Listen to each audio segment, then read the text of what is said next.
किशोर नामदेवराव राऊत. किशोर जी नामदेवराव जी राऊत. राऊत, गाव कोणतं आपल्याला? राहणार गंगापूर, राहणार गांगापूर, पिपरी, पोस्ट पिपरी, तहसील हिंगणघाट, हिंगणघाट, जिल्हा वर्धा. वर्धा. आपला मोबाईल नंबर काय किशोर भाऊ? 73 523 148. 73 523 23 148. बरं किशोर भाऊ, हल्ली जे आपण ज्या शेतामध्ये उभं आहोत ते कसल्या प्रकारचं पीक आहे? हे पराठी कापूस. पराठी. किशोर भाऊच्या शेतामध्ये आलो आपण, पराठी या पिकामध्ये. बरं मला हे सांगा नेमकं किशोर भाऊ की आपल्या पराठीवरती नेमका त्रास काय होता? म्हणजे पाती गळ होती आणि पाती नव्हती.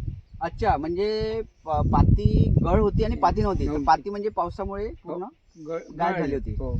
म्हणजे किशोर भाऊचं म्हणणं आहे की यांच्या पराठीवरती पहिले पाती बी नव्हती, सतत पावसामुळे पाती गळ, आता सगळ्या शेतकऱ्यांची झाली पाती गळ, सगळ्या शेतकऱ्यांची झाली होती. आणि पाती गळ पण होती आणि पाती पण नव्हती. पण मला हे सांगा किशोर भाऊ, काय हल्लीमध्ये जे आपण प्लॉटमध्ये पराठीच्या, आता याला पाती बी चांगली दिसत आहे, बोंड बी चांगली दिसत आहे आणि फुलं बी चांगली दिसत आहे, बरोबर आहे? तर मला हे सांगा किशोर भाऊ की तुम्ही जे याच्यावरती कसल्या प्रकारचं फवारणीचं औषध केलं, म्हणजे की तुम्हाला कोणत्या दुकानदारांनी, म्हणजे तुम्ही कोणत्या दुकानदाराकडून हे औषध घेतलं आणि मारलं? मी हिंगणघाटला साई ओम साई अच्छा कृषी सेवा केंद्र आहे. अच्छा, म्हणजे हिंगणघाटला श्री साई गणेशा कृषी केंद्र यांच्याकडून तुम्ही औषध घेतलं.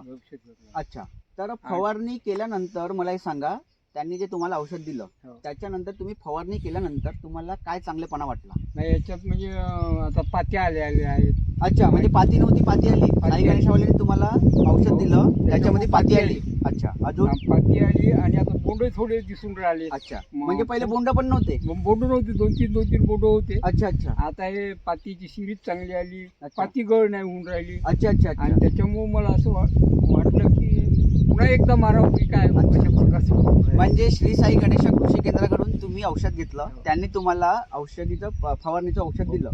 मारल्याच्या नंतर त्याच्यावरती पाती पण आली तुमची, पाती गळ पण थांबली आणि सोबत बोंड पण दिसत आहे, बरोबर आहे? मला हे सांगा किशोर भाऊ की तुम्ही याआधी खूप प्रकारचे औषध फवारणी केली असेल, पण तुम्हाला जे साई गणेशा कृषी केंद्रवाल्यांनी जे औषध दिलं त्याच्यामध्ये तुम्हाला रिझल्ट जे आहे तुम्हाला फास्ट दिसले की कसं काय दिसलं? फास्ट दिसले, म्हणजे मला 10 ते 12 दिवस झाले. अच्छा, फवारणीला 10-12 दिवसातच मला याचा खूप हे. अच्छा अच्छा. म्हणजे तुम्हाला मारायला तुम्हाला 10-12 दिवस झाले, त्याच्यामध्ये पाती तर चांगली दिसतच आहे आपल्याला. आपण हल्लीमध्ये आहोत की आज 40-50 तर पाती असेल झाडावरती मिनिमम, बरोबर आहे? आणि मला हे सांगा की आता खूप दुकानदार काय करते की पाती नाही आहे झाडाला, पाती गळ आहे, तर खूप जण बुरशीनाशक देते, बरोबर आहे? मला हे सांगा की श्री साई गणेशा कृषी केंद्रवाल्यांनी तुम्हाला जसं पाती आता येणं महत्वाची नाही आहे, पाती येऊन तर पाती गळ नाही व्हायला पाहिजे, बरोबर आहे? त्यांनी तुम्हाला औषध दिलं त्याच्यामध्ये पाती गळ नाही होत आहे. पण मला हे सांगा की खूप दुकानदार पाती गळसाठी बुरशीनाशक टाकते, बरोबर आहे? तर मला हे सांगा की श्री साई गणेशा कृषी केंद्रवाल्यांनी तुम्हाला कसल्याही प्रकारच्या याच्यामध्ये बुरशीनाशक टाकायला सांगितलं का? नाही, त्यांनी जे औषध दिलं मला साई गणेश कृषी सेवा केंद्र हिंगणघाट यांनी, त्याच्यात मी फक्त आपलं एक अळीचं औषध टाकलं. एक फक्त अळीचं टाकलं आणि पाती फुलं येणे आणि जे काही चुडा वगैरे असेल त्यासाठी टाकलं. मोनो आसाटाप जे काही टाकलं असेल मोनो आसाटाप, बस, याच्या तर काहीच नाही मारलं.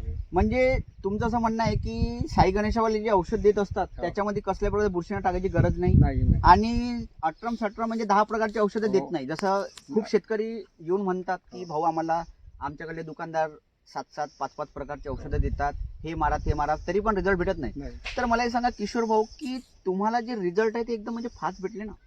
10-12 दिवसात. म्हणजे अजून दुसरी गोष्ट की याच्या पहिले बी तुम्ही फवारणी करत होता. आता तुमची वय कमी कमी 60 असेल, बरोबर आहे? 57-58 जे काय असेल 60 पर्यंत पोहोचले तुम्ही. आता एवढ्या वर्षापासून तुम्ही कास्तकारी करताय, तर आता तुम्ही रिझल्ट कधी तुम्हाला डोळ्यानं पाहिले होते की नव्हते पाहिले? पाहिलेच नाही, या प्रकारचा रिझल्ट नाही. अच्छा, म्हणजे तुम्हाला जे साई गणेशा कृषी केंद्राने जे औषध दिलं त्यांच्यासारखे जे औषधीचे रिझल्ट आहे अजूनपर्यंत तुम्ही कोणत्या औषधी रिझल्ट पाहिले नाही. म्हणजे आज तुमचं वय गेलं, आज 58 ते 60 वर्षाची वय झाली.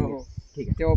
तर मला हे सांगा किशोर भाऊ की जसं बाकी बी शेतकऱ्यांच्या पराठ्यामध्ये माल नाही आहे किंवा बोंड फुटले आहेत, आता काही कापूस वेचत आहे, सीतादेवी झाली आहे, सगळी झाली आहे, वेच करत आहे, तर त्यांनी औषध फवारणी करायला पाहिजे काय? त्यांनी करायला पाहिजे माझ्या मताने. आणि म्हणजे रिझल्ट वगैरे लवकर येऊन जाते 10-12 दिवसात 15 दिवसात सगळा रिझल्ट येऊन राहिला. अच्छा, आता मला असं वाटून राहिलं का पुन्हा एक औषध आणून अच्छा, पुन्हा अच्छा, मारू अच्छा. काय अच्छा अच्छा म्हणजे तुम्हाला अजून की वाटत आहे की आणखी जर एक फवारणी केली तर आणखी याची पाती वाढणार. पाती वाढ. अजून असं बी नाही की त्याच्यामध्ये फक्त पाती आली आणि पाती वाढ झाली, याच्यामध्ये आपल्याला फुटवे पण चांगले दिसत आहे. हो, फुटवे चांगले. फुटवे पण चांगले आणि दिसते ना पाती जवळ-जवळ आहे. येत आहे. म्हणजे पातीची जी संख्या आहे ते जवळजवळ आहे आणि पाती गळत नाहीये. गळत. आता जसं ह्या झाडाची आपण पाहिलं तर हो. गळली असती तर तिथून दिसलं असतं, हो. पण बोंडापासून पाती अशी पूर्ण सिरीज लागलेली आहे.